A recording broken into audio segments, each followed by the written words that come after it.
Olá, médica e médico veterinário! Em nosso Entre Clínicas de hoje, nós convidamos o professor Paulo Abílio, que é palestrante convidado da Faculdade Qualitas e pesquisador da Fiocruz. Olá, professor, obrigada pela sua presença. Obrigado, Andiara. Obrigado à Faculdade Qualitas pelo convite. Estamos aqui nesse momento de pandemia, né, nos cuidando, mas, ao mesmo tempo, tentando levar conteúdo, informação de qualidade para os nossos alunos e para os nossos colegas veterinários.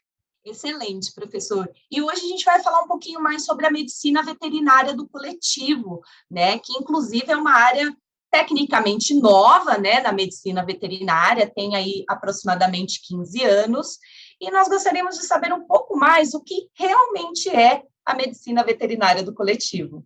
Então é uma boa pergunta e é bastante importante, né? A medicina do coletivo, ou medicina de abrigo, que a gente chama também, ou shelter medicine, né, que a gente trabalha, ela começou mais ou menos por uma iniciativa, não é que ela seja nova, né, porque a gente sempre teve abrigos, né, tanto públicos como privados, né, como essas ONGs que cuidam de animais. E a gente percebeu que com o aumento, né, da população de cães e gatos, e com o aumento também da população de cães que estão na rua, ou gatos na rua, começou a ter um movimento muito forte de acolhimento desses animais, para poder tirar eles da rua e colocar ele em ONGs ou abrigos, ou as próprias prefeituras, né, dos municípios, elas também, numa iniciativa de tirar esses animais da rua, colocarem em abrigos.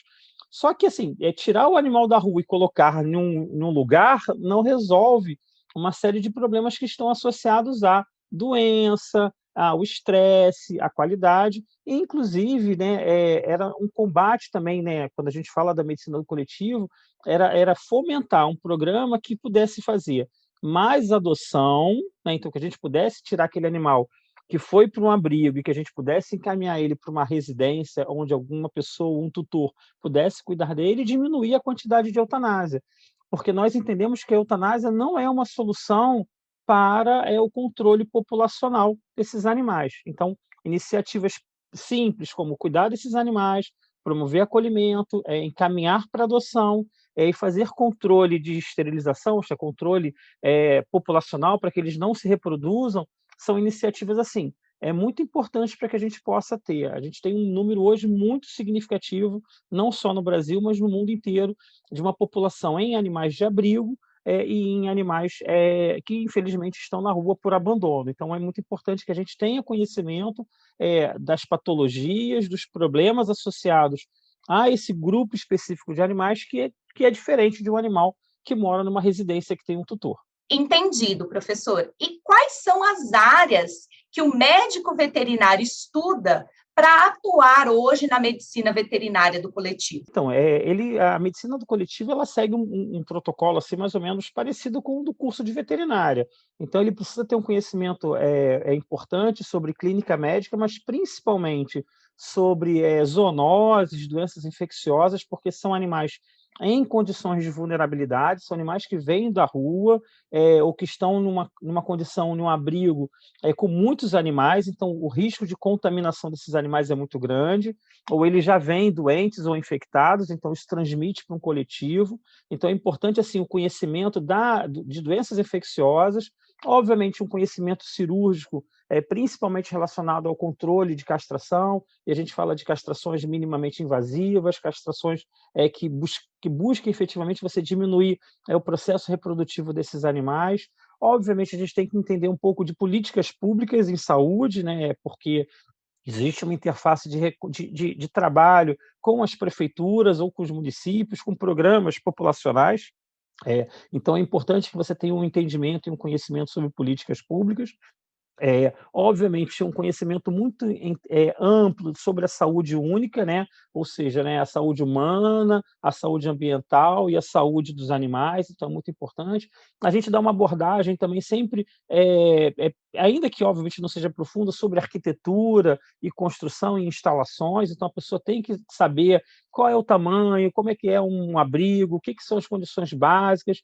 Então, ela pega uma quantidade de áreas que é bastante importante e algumas que não são totalmente contempladas, né, na faculdade de veterinária, a gente acaba não tendo conhecimento sobre construção, a gente até tem algumas doenças infecciosas, mas quando a gente exporta isso para o ambiente da medicina do coletivo, ou do shelter medicine, a gente tem que entender que a gente tem áreas mais específicas e discussões mais específicas em relação ao abandono, ao cuidado desse animal, a problemas comportamentais e emocionais desses animais, essa relação desse animal, né, às vezes, que fica numa área coletiva, às vezes é um animal comunitário, aquele animal onde todo mundo, né, que ele mora numa estação de ônibus, de metrô, ele mora numa pracinha, e várias pessoas alimentam, cuidam, então esse é um animal comunitário. Então a gente tem que capacitar o veterinário ao entendimento do cuidado com o animal e das suas interfaces, né,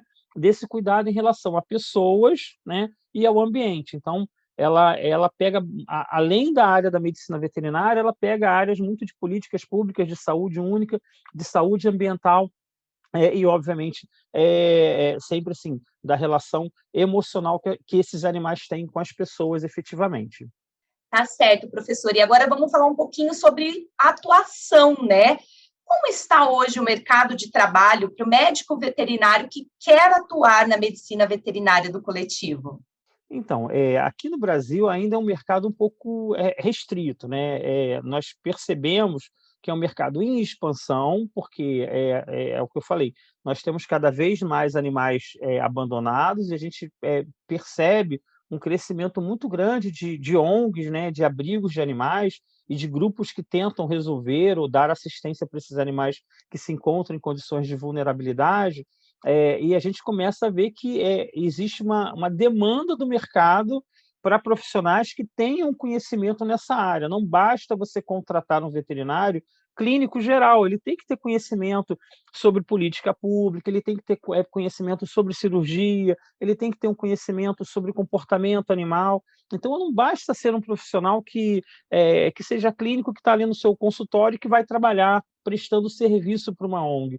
A medicina do coletivo vai capacitar esse veterinário a interagir com pessoas do município, ou seja, com as políticas públicas, vai permitir que ele tenha uma interface de conhecimento de formas de informação, comunicação e adoção desses animais, como você encaminha um processo de adoção, como é que você faz isso, vai capacitar esse veterinário também a entender instalações e abrigos, né, qual é a melhor forma, como é que eu separo, né, como é que eu trato, e a ter um entendimento sobre o grande papel desses animais dentro da saúde única, ou seja, né, qual é o impacto que esses animais têm normalmente. Então, é um mercado que nós acreditamos que vai crescer, tendo em vista que a gente tem hoje no Brasil poucas unidades dos CCZs, ou seja, né, aquelas unidades que recolhem os animais para poder ficar. A gente hoje não tem nos municípios uma estrutura, muitas vezes, preparada para o abrigo desses animais.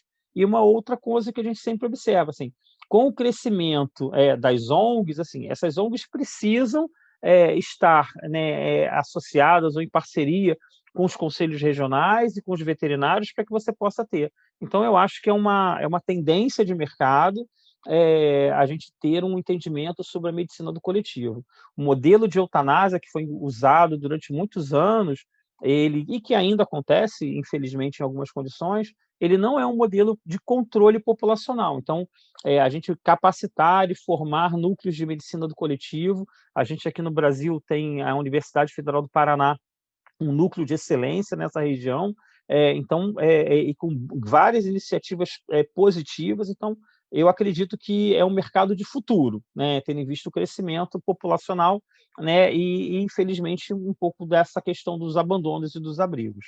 Professora, a nossa última pergunta são sobre as catástrofes, né? Tanto as naturais, como aquelas provocadas pelo homem, como, por exemplo, em Brumadinho. Qual que é a função, qual que é a atuação do médico veterinário numa situação como esta? Excelente pergunta, porque isso é muito importante, né? Quando a gente tem uma catástrofe como a de Brumadinho, né, ou outras que já aconteceram no Brasil e que acontecem no mundo, né, nos Estados Unidos com os furacões, né, lá na região da Indonésia, quando você tem também aqueles tsunamis, você tem uma destruição, obviamente, né, e um desarranjo ambiental, com destruição de casas, as pessoas entram em condições de abandono, e, obviamente, esses animais também ficam totalmente vulneráveis, porque, em um primeiro momento, a prioridade é salvar vidas humanas, né? E, muitas vezes, os animais eles ficam no segundo plano. Então, a gente tem, primeiro, assim, a preocupação de resgatar esses animais, que muitas vezes também perderam os seus donos, e que, infelizmente, vão ficar desalojados ou desabrigados. Então, eles sofrem a perda, o trauma do acidente e vão ser deslocados para um ambiente não familiar. E aí o papel de um profissional habilitado, capacitado em medicina do coletivo, né, em medicina do abrigo, é justamente promover acolhimento e diminuir o impacto e o estresse nessa condição. Um outro papel fundamental é que, numa condição como essa, de catástrofe, você tem muitas vezes o aparecimento de doenças, né, que vêm secundárias a essa, como leptospirose, como arbovirose, essas infecções por conta de mosquito.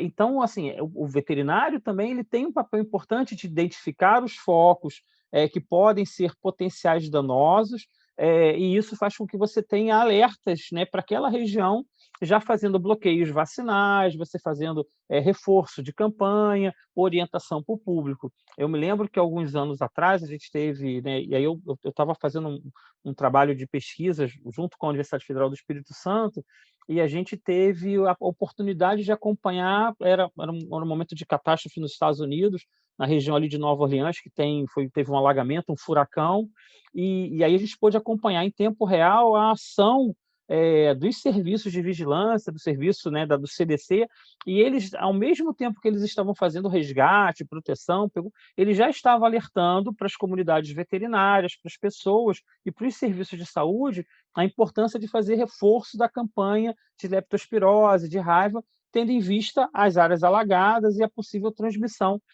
da doença para animais e para pessoas. Então, esse é o papel do médico veterinário do coletivo numa catástrofe. Atender o animal, identificar focos de doenças e áreas de riscos, efetivamente, para que você possa controlar. Vale destacar que, na tragédia de Brumadinho, o Conselho Regional de Medicina Veterinária de Minas Gerais ele atuou fortemente com um grupo de trabalho, com colegas que se voluntariaram, e foi um trabalho muito importante que serviu, assim, hoje até como modelo de referência para esse tipo de ocorrência, né?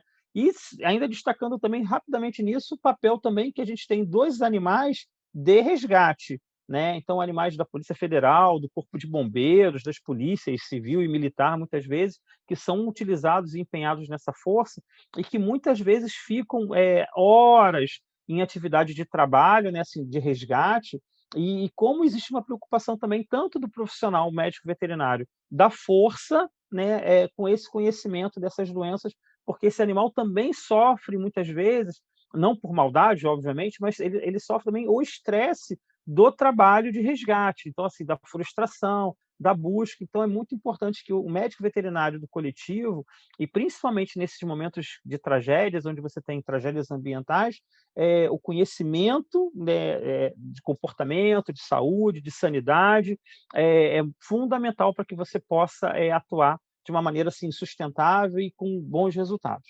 Obrigada, professor, por aceitar o nosso convite.